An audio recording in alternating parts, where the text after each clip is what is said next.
Hi there, my name is Diana Isaacs. I'm a clinical pharmacist and a diabetes care and education specialist at the Cleveland Clinic Diabetes Center. Today, I want to talk to you about insulin. How do you store your insulin?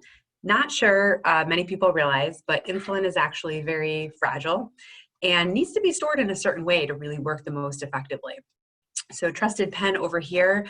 Generally, if we have extra pens, we want to store them in the refrigerator. But once we're ready to use that pen, we can go ahead and we want to keep it at room temperature until its expiration date, which is often 28 days, but for some of the insulins, it's a little bit longer. So what's a person to do when, it's summer and they want to go to the beach, or, the car is a little bit hotter than usual? How do you handle that situation? So I see a lot of people, getting coolers and putting ice packs in them and then putting the insulin in them. And that's really not ideal because the insulin can actually freeze and that can ruin the insulin.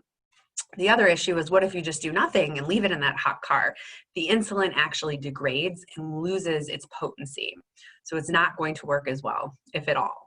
So I wanted to introduce to you another potential option. It's called the Vivi cap. It's a cap that you can put on the insulin to replace the regular cap, just like this. And this actually protects it. So if it's in a hot car, if it's like sitting on the beach, it will actually protect it all day long. And if you want to confirm that the temperature is indeed acceptable and it's at room temperature, you go ahead and you're going to press this button here.